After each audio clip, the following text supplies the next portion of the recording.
అందరికీ నమస్కారం. ఒకసారి బ్రహ్మశ్రీ పత్రిజీ గారికి వారి గురువు గారి సదానంద గారి క్లాప్స్ కొడుతూ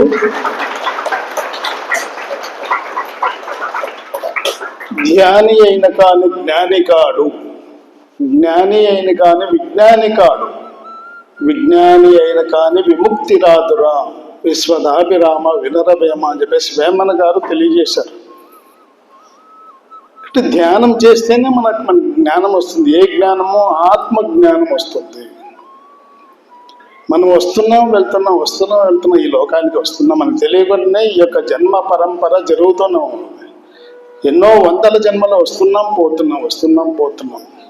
పునరపి జననం పునరపి మరణం పునరపి జననీ జఠరే శయనం ఇహ సంసారే బహుదూస్తారే కృపయాపారే పాహిమురారే అని చెప్పేసి ఆదిశంకరాచార్యులు శ్లోకం చెప్పాడు.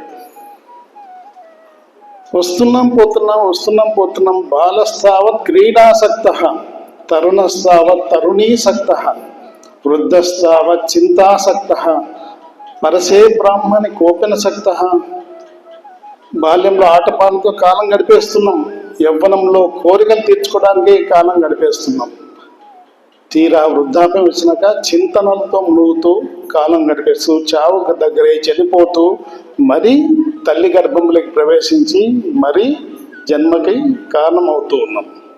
కాబట్టి ప్రతి జన్మ అలా జీవిస్తూ కొన్ని వందల జన్మలు తీసుకున్నాం. పత్రిజీ గారు ఏం చెప్తారంటే అలాంటి జన్మలు సున్నా లాంటివి అంటాడు. అలాంటి 500 సున్నాలు పెట్టుకున్నా దానికి ఏమో విలువ ఉందా? ఎన్ని సున్నాలు పెట్టుకున్నా కూడా విలువ లేదు. మరి ఆ సున్నాలు ఒక 5 సున్నాలు ఉన్న 5 సున్నాలు ముందర ఒక అంకె పెట్టామనుకోండి, 1 పెట్టామనుకోండి, దానికి ఎంత విలువ వస్తుంది? దాని విలువ ఎంత అవుతుంది? 5 సున్నాల ముందర 1 పెడితే దాని విలువ 1,00,000 అవుతుంది. కాబట్టి ఆ ఒక్కటే ధ్యానము. కాబట్టి అది తెలుసుకోవాలి ప్రతి ఒక్క మానవుడు. ఊరికే వచ్చి వెళ్ళడం కాదు. ఆత్మజ్ఞానం రోటీ కపడ మకాన్ కోసమే వస్తున్నాం. ప్రతి జన్మలో రోటీ అంటే తినడానికి ఆహారం కోసం తప్పిస్తున్నాం, కపడ గుడ్డలు వేసుకోవడం కోసం తప్పిస్తున్నాం, మకాన్ ఇంటి కోసం, ఇంటి శరీరాన్ని దాచుకోవడానికి ఒక ఇల్లు, ఇంటి కోసం తప్పిస్తూ ఉన్నాం. కుడి చెడన్నము పోక చుట్టెడిది నడి మంత్రపు సిరి నాటకము అన్నాడు. అది ఎవరు? అన్నమాచార్యులు వారు. కుడి చెడన్నము పోక చుట్టెడిది నడి మంత్రపు సిరి నాటకము ఒడిగట్టుకున్న ఉభయ కర్మములను గడి దాటినప్పుడే కైవల్యము అన్నాడు.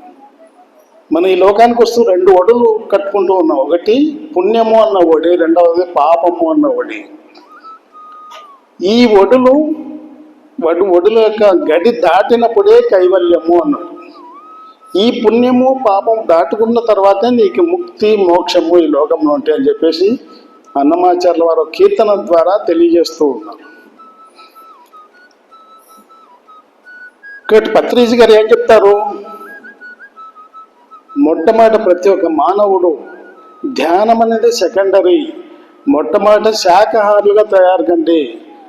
శాకాహారం భుజించండి. శరీరానికి అనుకూలమైన ఆహారం. సృష్టికర్త ఏ విధంగా ఈ శరీరాన్ని సృష్టించాడు?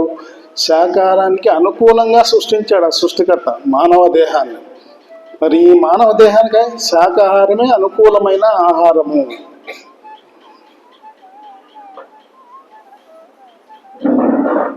మరి అదే తినాలి. ఏది నిర్ణయించాడో అదే తినాలి. ఈ యొక్క సృష్టిలో అనేక జంతు జాతి, మనతో పాటు జంతు జాతి ఉంది, పక్షి జాతిని సృష్టించాడు. మరి వాటికి నిర్ణయించిన ఆహారం అవి భుజిస్తూ ఉన్నాయి. కానీ మనకు నిర్ణయించిన ఆహారం మనం స్వీకరించలేకపోతూ ఉన్నాం. కాబట్టి పత్రిజీ గారు ఎన్నో కాన్సెప్ట్లు అందించాడు. మరి ఈరోజు ఒక కాన్సెప్ట్ తెలుసుకుందాం. లంకనం పరమ ఔషధం. ఈ కాన్సెప్ట్ పేరు ఏంటంటే లంకనం పరమ ఔషధం. లంకనం అంటే ఉపవాసం. ఉపవాసమే పరమ ఔషధం అవుతుంది నీకు. మరి ఎన్ని రకాల లంకనాలు చెప్పాడు పత్రిజీ గారు? 3 రకాల లంకనాలు పాటించండి అని చెప్పాడు. మొదటిది ఉదర లంకనం. ఉదర లంకనం, రెండవది వాక్ లంకనం, మూడవది మనోలంకనం. మొట్టమొదట ఉదర లంకనాన్ని పాటించాలి. ఇక్కడ 3 పాయింట్లు చెప్పాడు, 3 సూత్రాలు చెప్పాడు. తర్వాత వాక్ లంకనం దగ్గర 3 సూత్రాలు చెప్పాడు.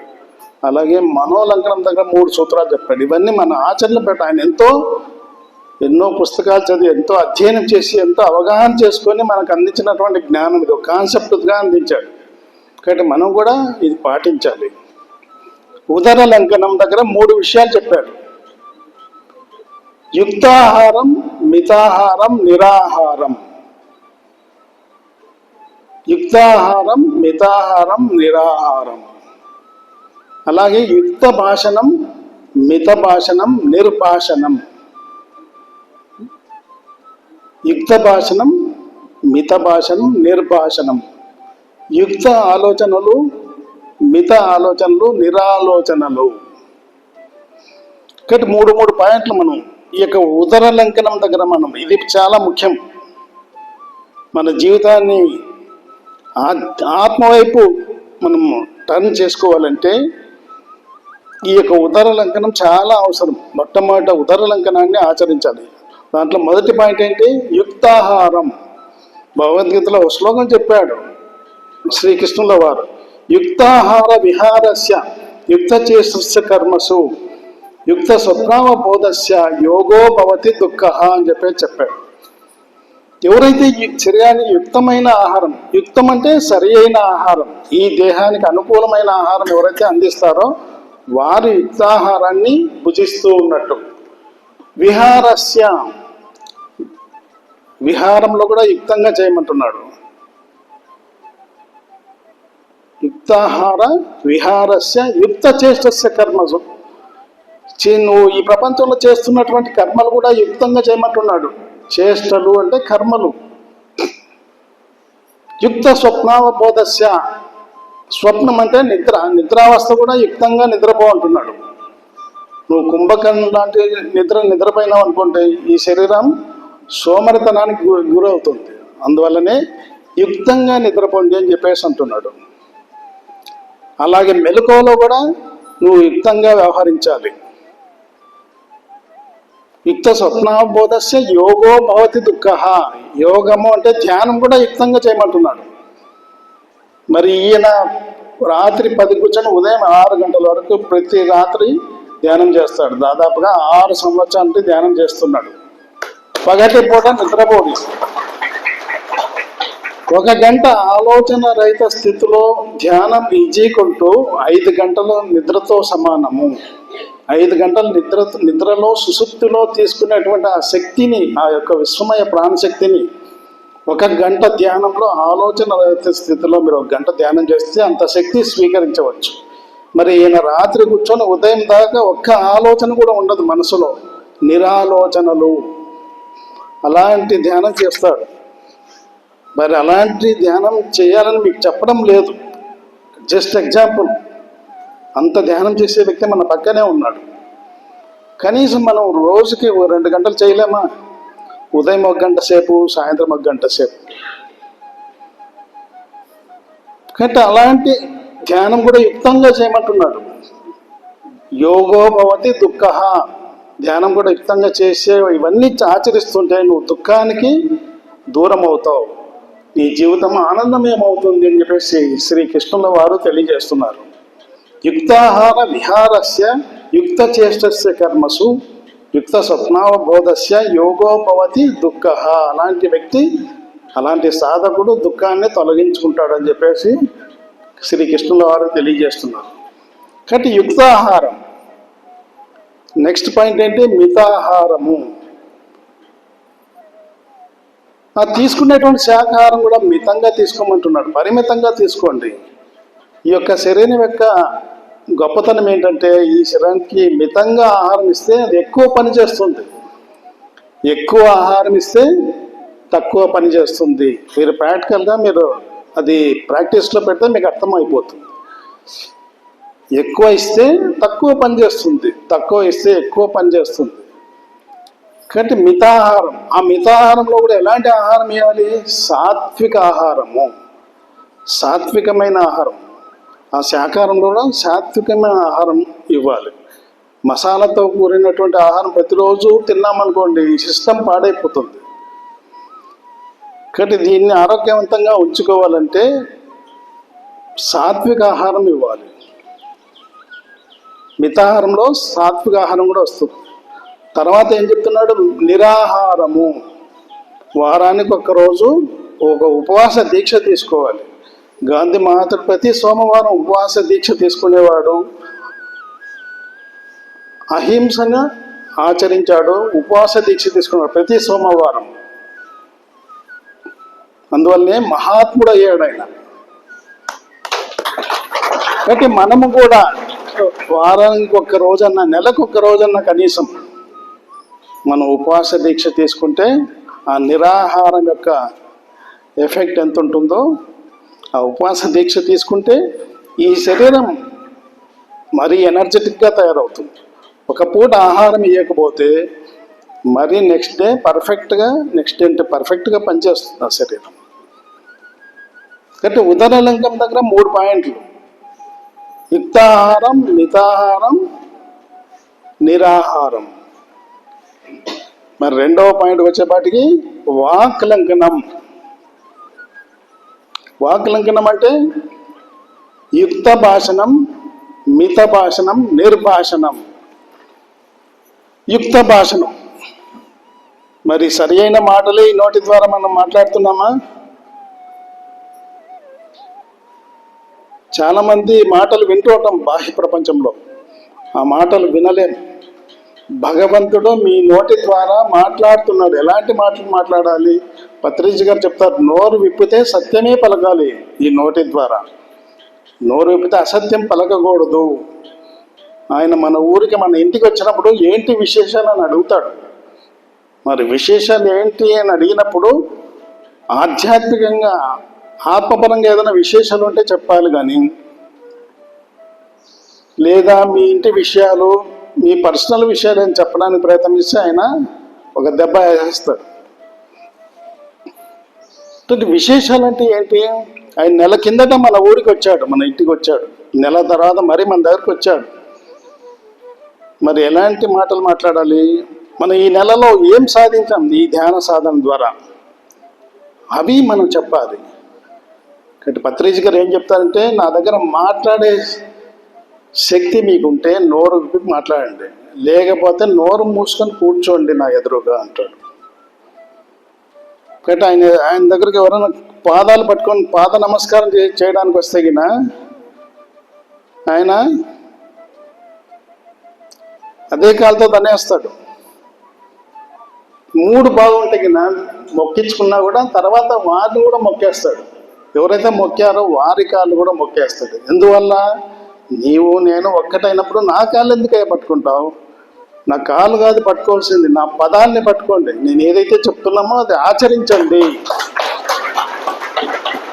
నేను ఏదైతే చెప్తున్నానో అది స్వీకరించి ఆచరించండి, మీరు గొప్పవాళ్ళు అయిపోతారు అని చెప్పాడు. నువ్వు నేను ఒక్కటైనప్పుడు నా కాళ్ళు ఎందుకు పట్టుకుంటావు? నా కాళ్ళు నువ్వు పట్టుకుంటే నీ కాళ్ళు కూడా నేను మొక్కాల్సి వస్తుంది అని చెప్పేవాడు. గత యుక్త భాషణం, ఈ నోరు ఉన్నది సరైన వాక్కులు పలకడానికి. కాబట్టి అసత్య వాక్కులు పలకకూడదు. 2వది మిత భాషణం, ఆ మాట్లాడే మాటలు కూడా మితంగా మాట్లాడమంటున్నాడు, అవి కూడా పొదుపుగా మాట్లాడు. తర్వాత నిర్భాషణం, ప్రతిరోజు ఉదయం 1 గంట సేపు, సాయంత్రం 1 గంట సేపు మౌనంగా ఉండు, మాట్లాడుకోకుండా మౌనంగా ఉండు. నోరు మాట్లాడడం మొదలైతే వట వట వట వట వాగుతూ ఉంటుంది ఈ నోరు. అలవాటు చేస్తాం మనం. ఇందాక మేడం అడిగారు, మీరెందుకు మౌనంగా ఎక్కువసేపు ఉండగలరు అని చెప్పేసి. దానికి చెప్పడానికి నా దగ్గర పదాలు లేవు, మీరే సాధించుకోవాలి, ఎవరికి వాళ్ళు సాధించుకోవాలి ఇది అని చెప్పేసి చెప్పాను. కాబట్టి ఆ సాధన ద్వారా మనకి ఆ స్థితి కలుగుతుంది. కాబట్టి నిర్భాషణం, మనం బాహ్య మౌనాన్ని పాటించాలి. మొట్టమొదటిగా బాహ్య మౌనాన్ని పాటిస్తూ ఉంటే ఎట్లా ధ్యానం చేస్తున్నాం అంతర్మౌనం మొదలవుతుంది. మనసు కూడా మాట్లాడకుండా ఆగిపోవడం జరుగుతుంది. మెహర్ బాబా గారు చెప్పారు, నోరు మాట్లాడకపోతే మనసు మాట్లాడుతుంది, మనసు మాట్లాడకపోతే హృదయం మాట్లాడుతుంది, హృదయం మాట్లాడకపోతే మీ అంతరాత్మ మాట్లాడుతుంది అని చెప్పేసి ఆయన చెప్పాడు. ఆయన ఈ లోకానికి మౌన దీక్ష తీసుకొని వచ్చాడు. 40 సంవత్సరాలు ఆయన మౌనంలో ఉన్నాడు. మరి స్వామి గారు ఆయన శిష్యులంతా వెళ్ళి అడిగారు, స్వామి గారు మీరు మౌనంగా ఉంటే వీళ్ళంతా జ్ఞానం ఏ విధంగా స్వీకరిస్తారో, మీ దగ్గర ఎంతో జ్ఞానం, ఆ జ్ఞానం నోరు విప్పితే కదా మీరు చెప్పగలరు, మౌనంలో ఏమి చెప్పగలరు అన్నప్పుడు ఆయన చెప్పాడు అన్నమాట. ఆయన చూపించాడు, నేను మౌనంలో ఉండి వీళ్ళని ఎన్లైట్ చేయాలని చెప్పేసి నిర్ణయించుకొని వచ్చాను. అందువల్ల ఆ పని ముగించుకొని వెళ్ళిపోయాడు ఆయన. 40 సంవత్సరాల తర్వాత ఆయన సమాధి దగ్గర ఒక మెసేజ్ ఉంటుంది, ఈ ప్రపంచంలో ఎవరైనా ఇంకొకరికి ఏదైనా ఇస్తున్నారు అంటే మౌనం ద్వారా ఇస్తారు, అలాగే ఈ ప్రపంచంలో ఎవరైనా స్వీకరిస్తున్నారంటే మౌనం ద్వారా స్వీకరిస్తారు అని చెప్పేసి ఒక మెసేజ్ రాశారంట ఆ సమాధి దగ్గర. మరి ఆ సమాధి దగ్గర ఎవరైనా వెళ్తే చెక్ చేసుకోవచ్చు. కాబట్టి మౌనం యొక్క గొప్పతనం అది. కాబట్టి నిర్భాషణం, కనీసం మనం రోజుకి ఒక 2 గంటలన్నా మాట్లాడకుండా ఉందాం, మౌనంగా ఉందాం. కాబట్టి ఇక్కడ యుక్త భాషణం, మిత భాషణం, నిర్భాషణం. మూడవది ఏంటి? యుక్త ఆలోచనలు, మితాలోచనలు, నిరాలోచనలు. యుక్త ఆలోచనలు, మనం సరైన ఆలోచనలు చేస్తున్నామా? మన మనసు సరైన ఆలోచనలు చేస్తుందా? మనము ఎన్ని కనపడి ఈ దేహం మాత్రమే మనము, ఈ దేహాన్ని నడిపించేటువంటి మనసు కూడా మనమే, ఆ మనసును నియంత్రించేటువంటి బుద్ధి కూడా మనమే, ఆ బుద్ధిని ఈ మూడింటిని నియంత్రించే ఆత్మస్వరూపాలం మనమంతా. కాబట్టి ఒక్కొక్క దానికి ఒక్కొక్క జబ్బు ఉంది.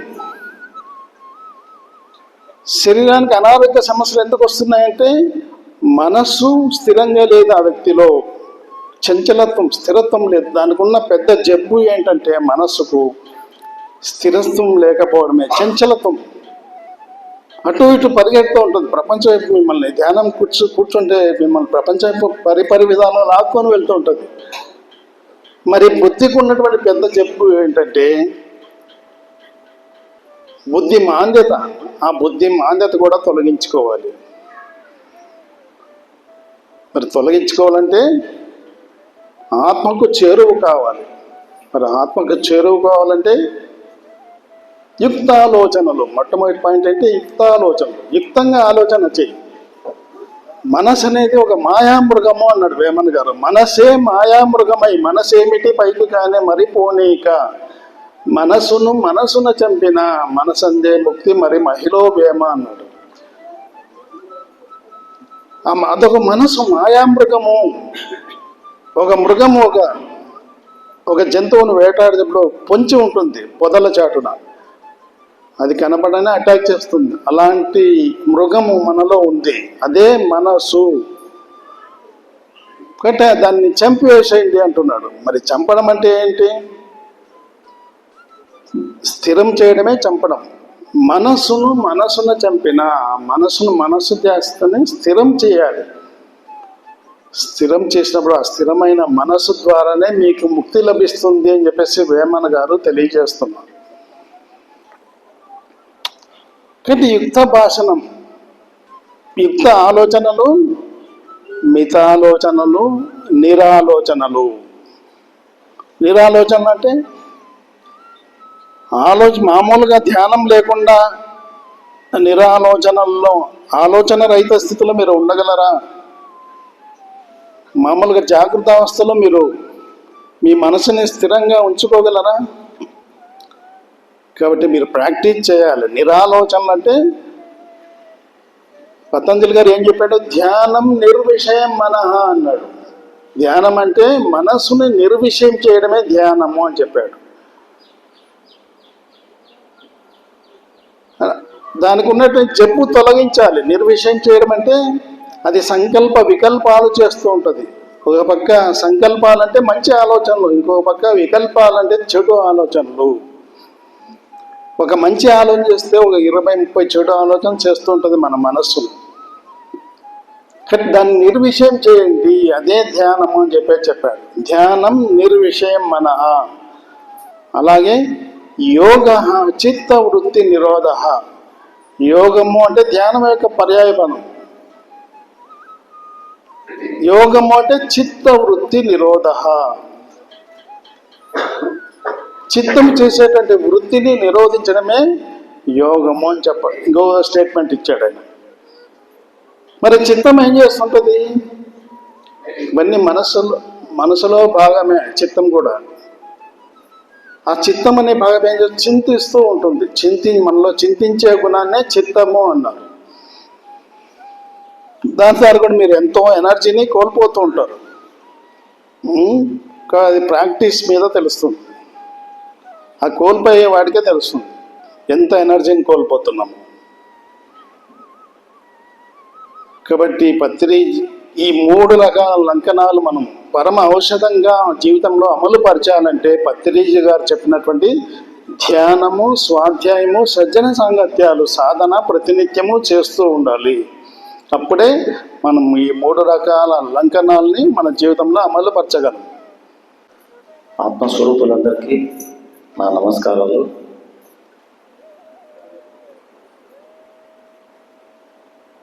పత్రిజీ గారు ఒక కోరిక ఆయనకి ఎప్పుడు ఏమనేవారు?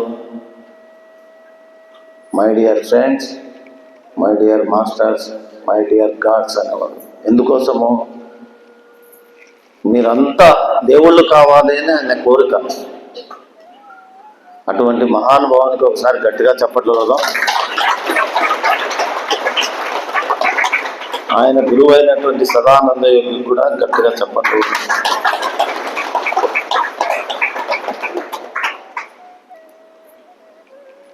అట్లే ఇంతటి పుత్ర పిరమిడ్ కట్టించినటువంటి విజయ్ కుమార్ గారికి ఒకసారి గట్టిగా చప్పట్లు ఉన్నాం.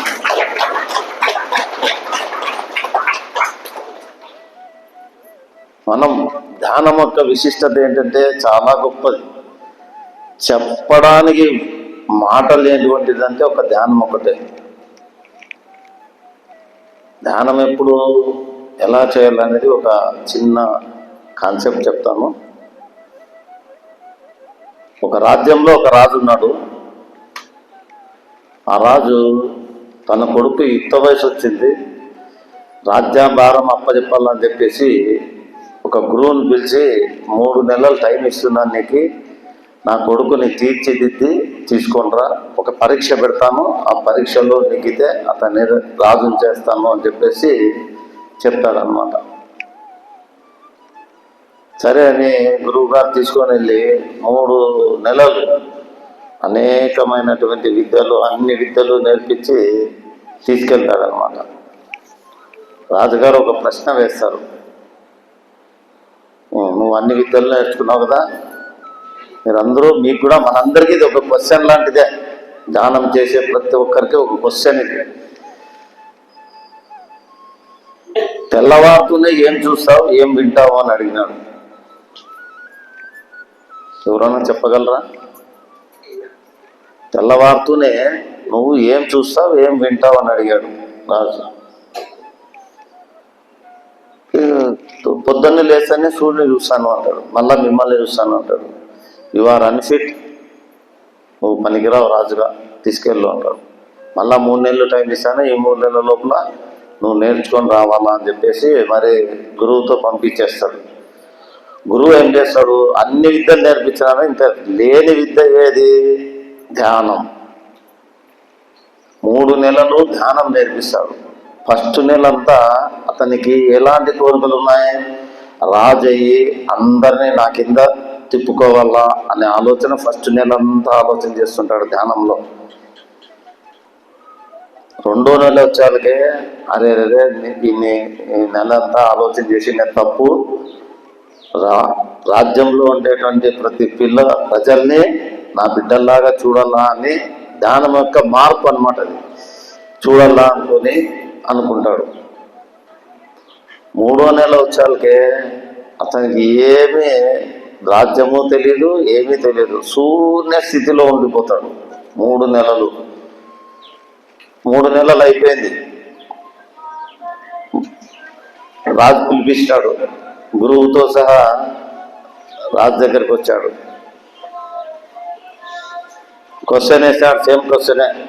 తెల్లవారుతూనే నువ్వు ఏం చూస్తావు, ఏం వింటావు అని. అప్పుడు ఆయన ఏం చెప్పాడు తెలుసా?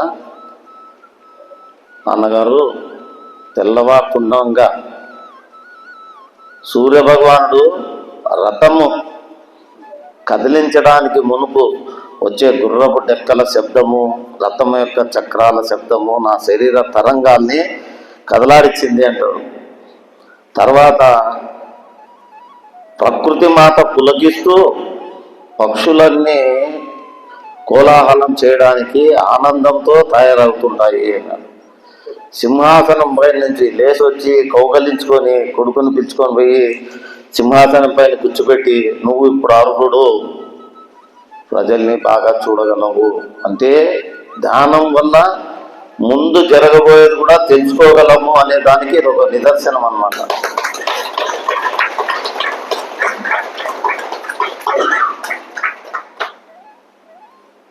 ఒకటి.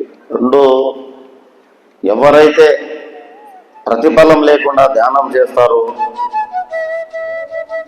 మరి ధనాపేక్ష లేకుండా ధ్యానం చేస్తారో వాళ్ళకి ధ్యానం బాగా వస్తుంది. దానివల్ల ఎంతో జ్ఞానం కూడా పొందగలం.